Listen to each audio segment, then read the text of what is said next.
Hey guys, welcome back to the Corridor Digital Podcast. It's wonderful to be here. Can you believe that we are back only 1 week after our previous release? I mean, no, look at this. We went from September to January, and now guess what? We're back in a week. And here's why, because we're going to keep these podcasts hot and ready, okay? We're not going to mess around. We're going to just take them on. Grab the bull by the horns, as they say. I talk, you talk. Why don't we record it? Let's do it. All right, so here's what we're going to do today, guys.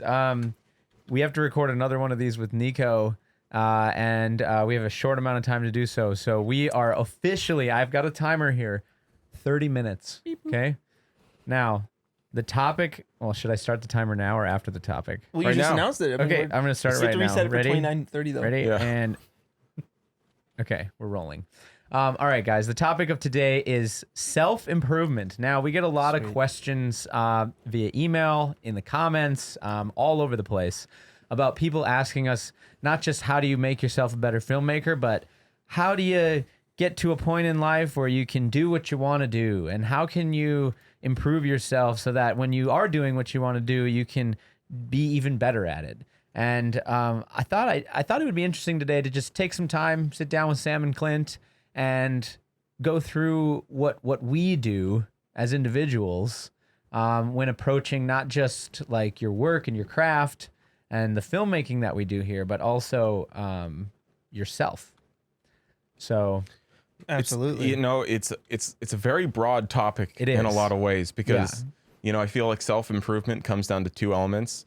There's the goal that you want to reach, and then there's also the discipline that you need to reach that goal. And I feel like each one is its own almost separate conversation, because I have a lot of problem with the latter.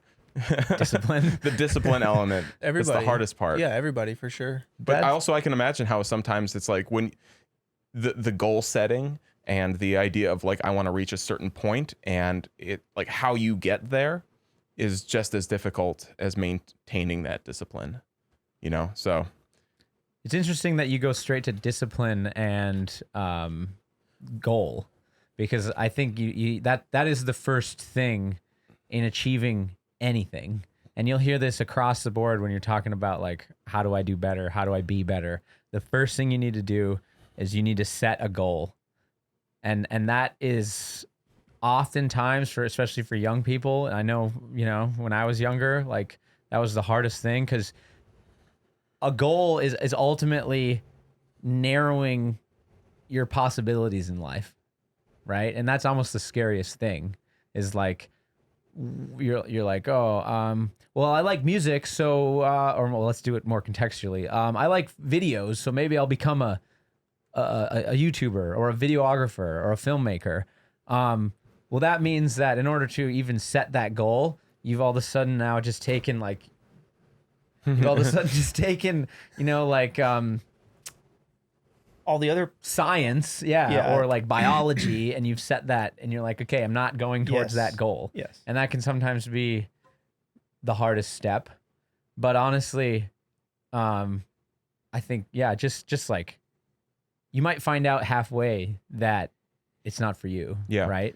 But at least you took the halfway, at least you got halfway and you figured it out, and now you know. So there's one little element in the concept of goals and self-improvement that I can kind of have, like, I've got a firsthand personal knowledge anecdote about it.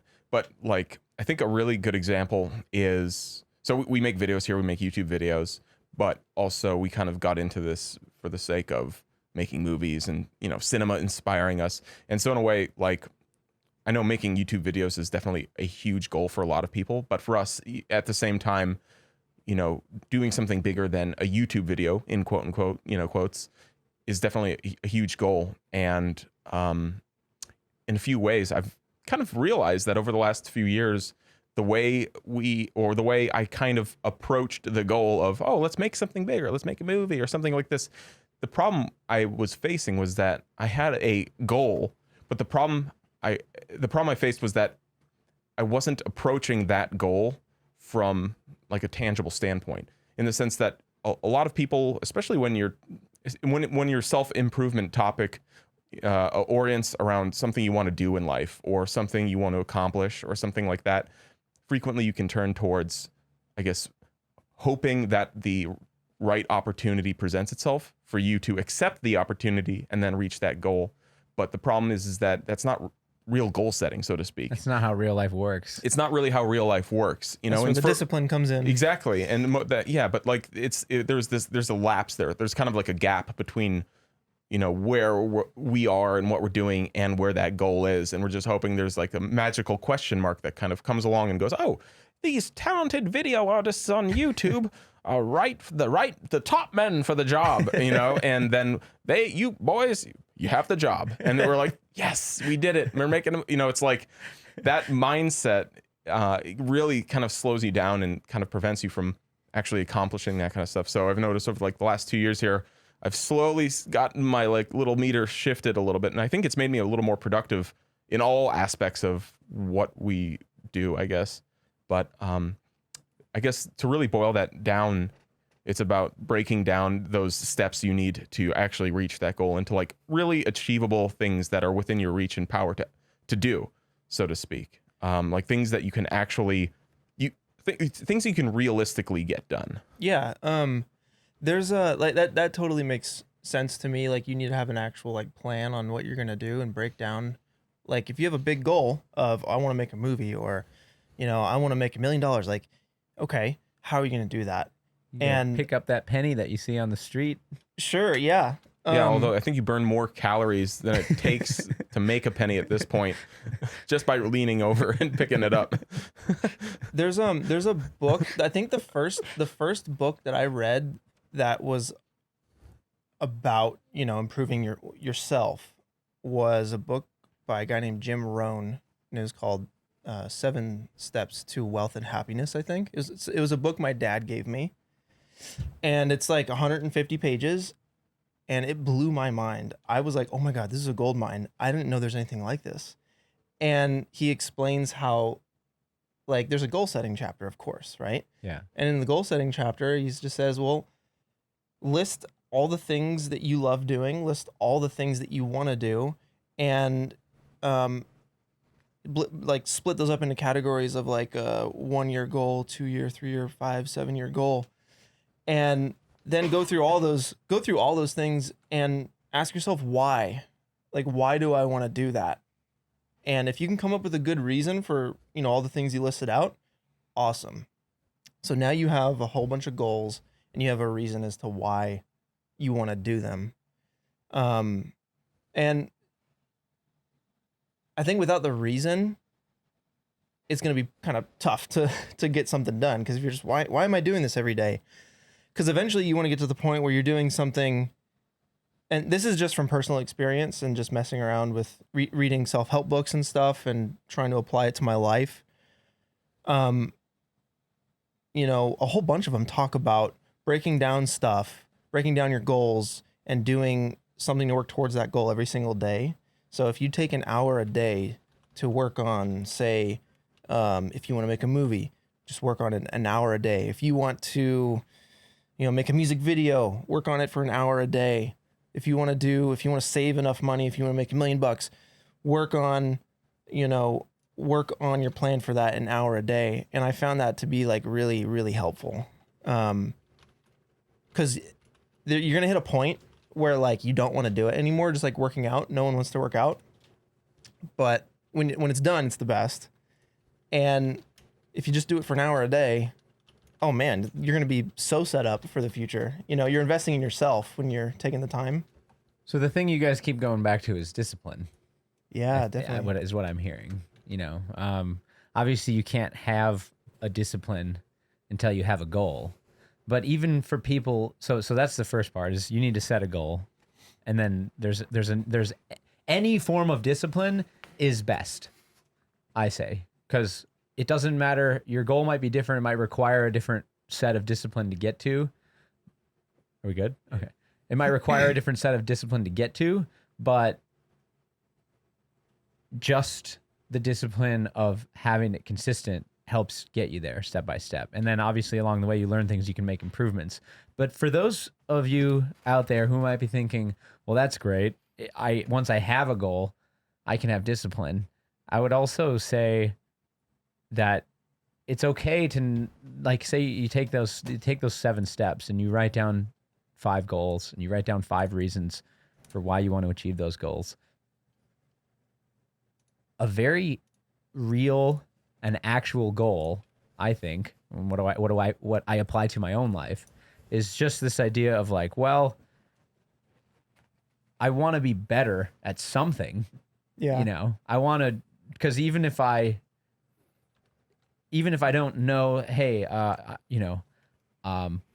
if this is what my life's vocation might be, right? Say it's like woodworking or something, or like drawing. It's like, I know that I want to be better at it, or I know that I want to be better at something, and this is an outlet to make me better at something, which will cause you to form habits of discipline, which will then cause you to form evaluations of yourself that then you can apply more articulately and accurately to like the goals that you might come up with as you get better through discipline. So where my mind went when you were saying that is like, if people got into a sport, or like, I was huge into martial arts. I also did a little track. I know you were all up about the track, right? During all the time. Yeah. So like, that takes discipline, and there's days you don't want to go to your track practice or martial arts, but your dad forces you to go. Dad. Yeah, he's like, son, I'm paying for these classes. You're gonna go. So let's boil this down to some actual, like, what are some things that you guys have actually done in the process of applying this sort of knowledge to your own life? What's an example? Man, well, like I don't know if I don't know if it's the most meaty example, but about like in 2016 I started getting back into recording music because it's a huge passion of mine, and there was like a good like 3 or 4 year lapse where I kind of stopped making like the music for our YouTube videos, and then so I just stopped doing that. And so after about 3 years of like literally not touching an instrument, I was like, all right, I should kind of figure this out again and get better at this. And so I worked for about a two year period just getting better at playing music and figuring out how to mix and record stuff better. And so I released an album in 2018. But in a funny way, a lot of the discipline and goals that kind of went into it, other than just that personal passion, was like that was when Gideon was about to be born. So I was like, all right, here's a good thing to do. Here, my like cutoff date is basically when he's born. I'm going to work my ass off to like get this done and say I did it before that point. Yeah. And that was just a simple like a deadline thing. You know what I mean? And like thankfully it was not like an imaginary deadline like Tuesday. And then what happens Wednesday? It's like, well, I could still work on it Wednesday. It's like, no, I was realistically facing a kind of like a wall of time, that I couldn't, cross. Yeah. And that really helped. A functional deadline of like something with meaning, I guess. And so what did you like have a thing where you went home every night and you were like, okay, for 45 minutes, I'm going to just play and record. And then, or did you like basically I was just like, all right, I'm going to, on weekends, maybe I'll like do it for like 2 to 3 hours. And then on weekdays, if I have the time or energy when I get back, I'll try and do that. And so that kind of routine of just making it constant was great. Thankfully, it was something I really enjoyed doing, unlike the many other tasks you usually have to do to reach a goal. Yeah. You know what I mean? Like there wasn't like a lot of paperwork I had to do, or I didn't have to get on the phone for like one of those hours every week. Or learn the instrument. Or well, I mean, actually, I did have to relearn a lot of stuff and learn new things. But and I just went through that process again. So I'm going to release another album now in like a month or so, maybe 2 months. We'll see when Casey wraps it up. But baby number 2 is on the way. So I've been able to repeat that same process. Nice. Okay. So how, let's go a level deeper here. When you had Gideon, how did you find time now after Gideon to work on your second album? It was way harder.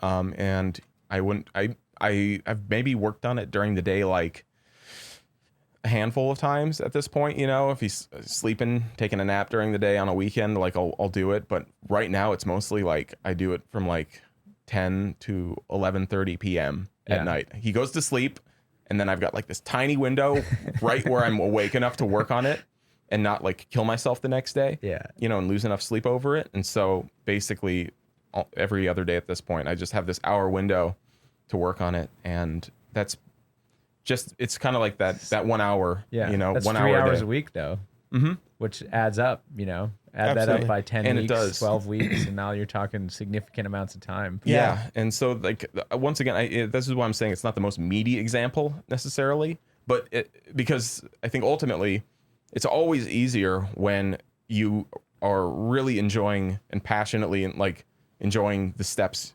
that it takes to reach that goal. And you can kind of see immediate progress. I think that's a very real example though, because most people aren't just waking up in the morning and going, oh my God, I have all this free time and energy. What should I learn? No one's waking up doing that. You know, Nah, I it's mean- like you have a life, you have a job, you have to make ends meet, you have to do all sorts of things. You and have to make the obligations. time. You have to Yeah. like force yourself to make the time to do something, and you can find an hour. And like, I think like what Sam was saying is like you found those hours in the week and you kept it consistent. And I think that is like one of the most important things is consistency. Because if you don't have consistency, if you work out once or twice here and there, you're not. I mean, that's not gonna do any good. Right. But or if you save money here and there just once or twice, like Yeah. it's not gonna do any good. What? And it's like the same thing for personal growth. Like if you have to be consistent, if you're really trying to get something done, or if you're really trying to work on something or remember something, you need to work on it once a week. You know, if At it's least. like right now I'm working out once a week. Yeah. And like hopefully I can get to the point where I can go twice a week, 3 times a week.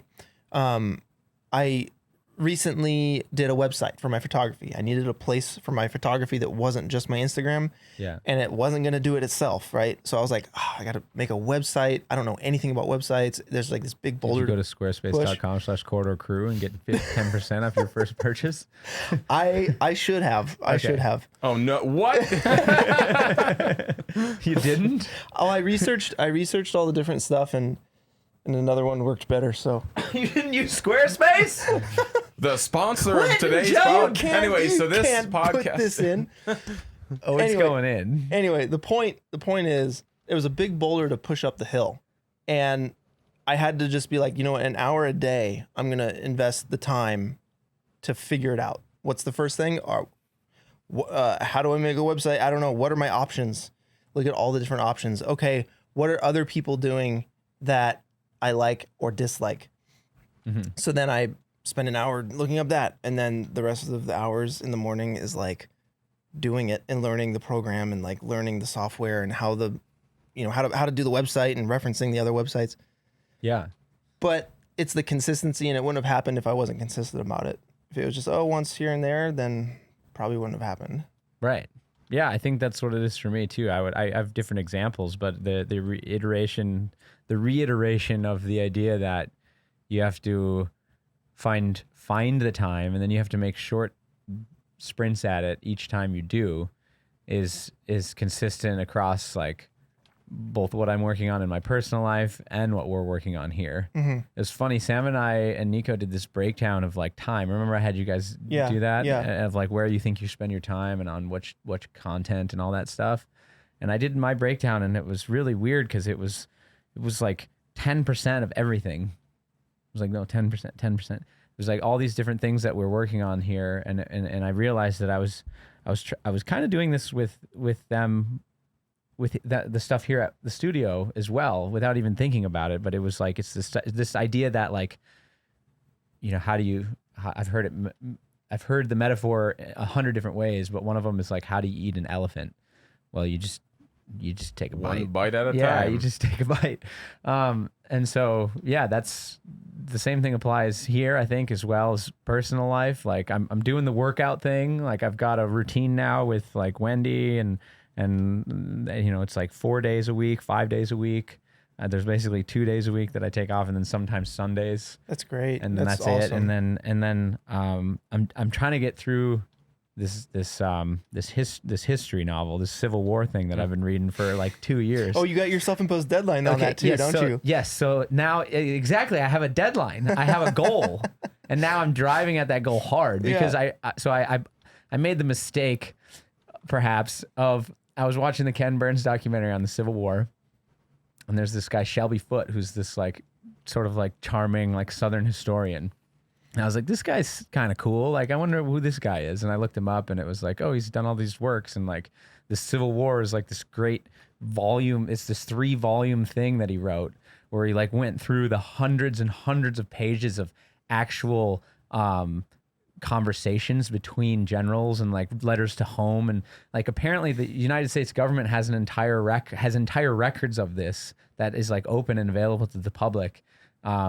And he went through all of it. Wow. And like wrote the Civil War. Like, What's his name? Shelby Foote. Thanks, Shelby Foote. Yeah. Yeah. And so I started and I didn't really have a goal. And I was like, I like this history. I like history. My goal, I guess, is to like understand more about what happened in this war. And so that was my goal, but that's a really vague goal, you know? And so I kind of was reading and I'd pick it up and then I'd put it down and then I'd read it on an airplane and I'd go through like 50 pages and then I'd put it down again for a couple of weeks or a couple of days, you know? And it took me like 18 months to get through the first volume, This is 1,000+ pages, right? Yeah, the first volume was 900 pages. And now That's a totally reasonable amount of time to go through a book that long. But what I realize is now, so I've had to sacrifice a couple other books that I wanted to read and a couple other things that I've wanted to do in the interim because because I've got this short-term goal that I'm trying to hit with this book.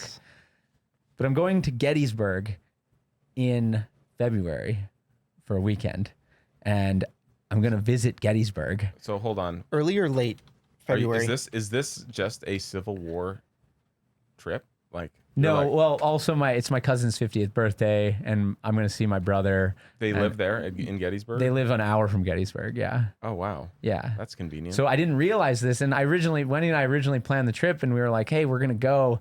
We're going to go for Angie's 50th. And Gettysburg. We'll see. Gettysburg. Where do I... Yeah, and then I was looking my at a book. I have to finish the book.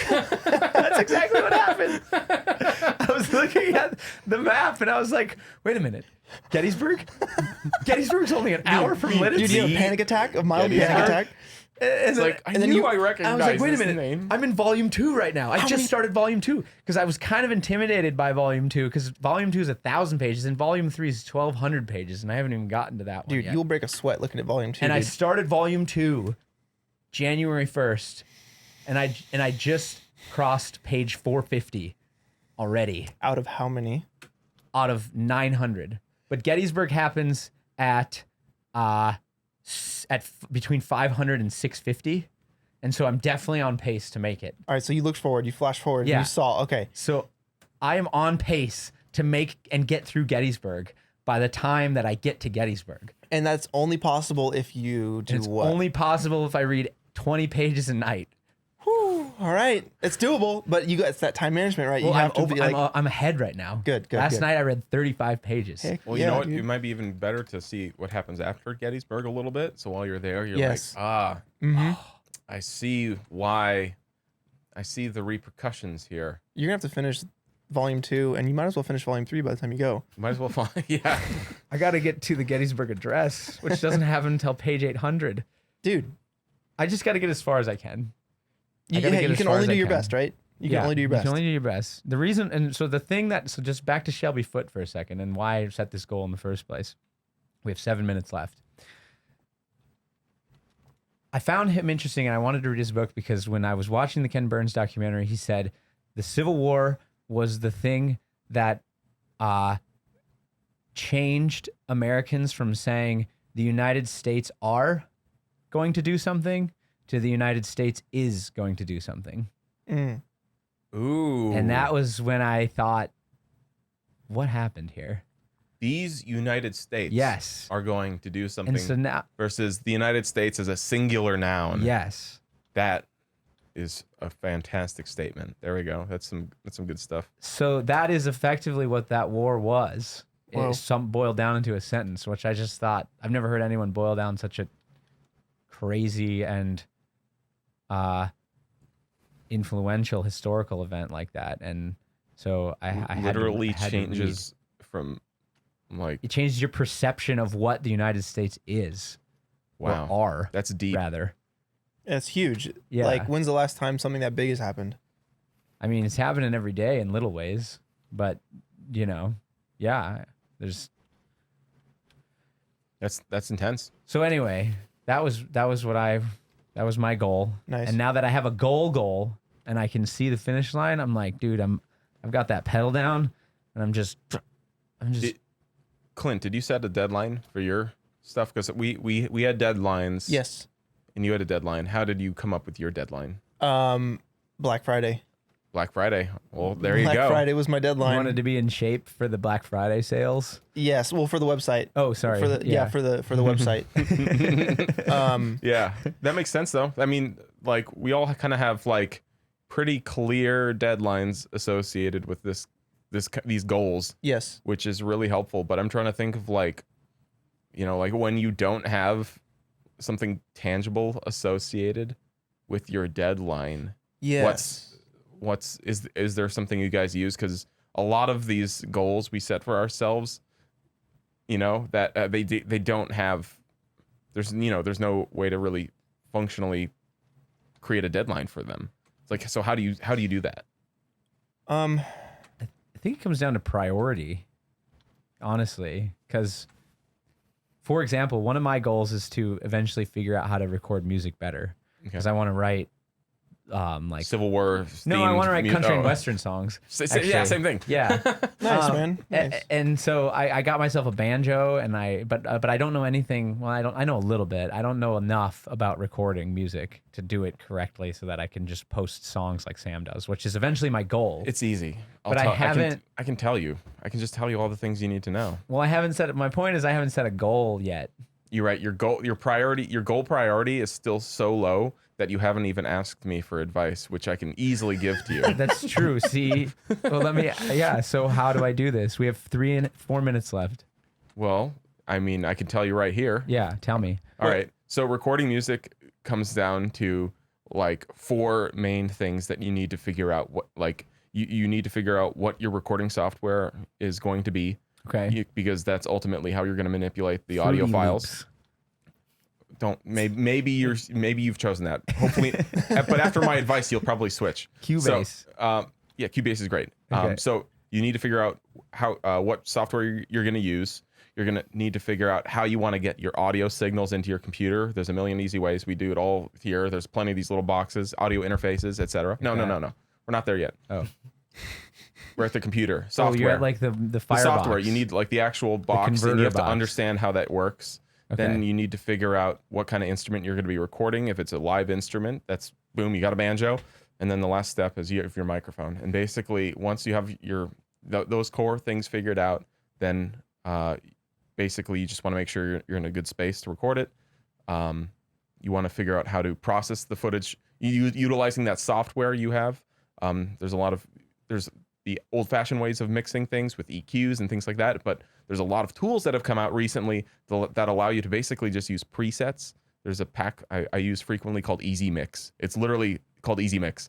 And basically when you don't want to spend time fiddling with like the EQ and like a mix on a certain instrument, you literally can pull presets like, oh, this is a piano. So it just slaps on like a basic like piano EQ. Alexa, tell me how to mix my songs. No. But this kind of stuff speeds up all the junk you don't want to really deal with as far as like, oh, how do I make now that I have my mic and my banjo and my software and my audio box, like how do I make it actually sound good other than just capturing it? Right. And there's 2 paths. You can use these kind of presets, or you can Manual or deep automatic dive into the manual. Which is, I feel like you get into that after you start with the presets. I think the way things are working right now, definitely. You can definitely do that. It's not like you go, you know what? I'd rather not use the Instagram filters and color grade everything I post from scratch without knowing anything about color grading. Yeah, like get posting first. Yeah. Get the vibe, get the flow first. Here's the thing. This is the goal setting thing, which is, do you want to get really good at mixing and mastering first? Or do you want to create a bunch of material that you can mix and master? Right. You want to create the material first. And when you're recording music, it's always way better when you record it and it already sounds pretty good, and you're like, cool, I don't need to like cringe upon my first recording. My last question: would you play the dulcimer on some of my tracks? Would I? Oh, it depends. Depends on your budget. Depends on the. I mean. Yeah, I mean, yes, I would offer up that thing. I'd play a dulcimer. Okay. Cool. The way you phrased it is like, would I? It's like, I don't know. Well, would you? Yeah. Sure. Yeah. Of course you would. Sam's a good. Yeah, no, he's no. a very good musician. I'll twang it. Cool. Great. I got one thing. Yeah. One- go for it. one thing. Last thing. Generally, in terms of self-improvement, right? Yeah. Books, man. Freaking books, man. I would love to just curate a little list of books in the description Yeah. of this Please. podcast. Yeah. It's for people to just look at. And like, I'm sure you guys have books too. So Yeah. I've got a, yeah. we should just throw down like some books, a little description on what it is, and maybe Can you 10 or say- 15 or something. Say a few out loud. Mastery. Ikigai is like Japanese philosophy on following your passion and doing your thing. Turning Pro by Stephen Pressfield. Words That Hurt, Words That Heal. There's a whole lot. There's a lot. Discipline Equals Freedom. Oh, that's our timer. There's Discipline Equals Freedom by Jocko Willink. There's The 4-Hour Work Week by Tim Ferriss. That one's okay. There's On Managing People by the Harvard University Press. That one's pretty useful. And then what other ones have I blasted through? Oh, and then there's the classic How to Win Friends and Influence People by Dale Carnegie. Yeah. Which I rejected for the longest time because of the title and the name Carnegie was involved, and I was like, this is shit. Dude, that book is incredible. Actually, it's hits on some really important fundamentals. Yep, agreed. Oh, also Can't Hurt Me by David Goggins. Yep. Really good. And anything Jordan B. Peterson, 12 Rules for Life. I don't read a lot of books. I read that one. I thought it was cool. I was like, oh, Yeah. some neat stuff in here. That's it. Yeah, we'll just do a whole description. All some right. books and stuff. Once again, thanks for watching the Corridor Cast, guys. Consider subscribing if you are not. But seeing as how you're one of probably 100,000 people who are subscribed to this podcast, thank you for being subscribed. You are what we call the Trutons. As in you are the truest of the croutons. Yeah. And if any of you guys have goals out there, feel free to start setting them right now. Put them on a priority list. Maybe take a cool Maybe you goal just of want to yours. get better at goal setting. Just bump that Hey, priority. that's good. I don't know. Yeah. Chip away 30 minutes, hour a day. Yeah. Go out and make a movie real quick. You know? All right. Well, we hope you guys learned something. Have a great day. Thanks.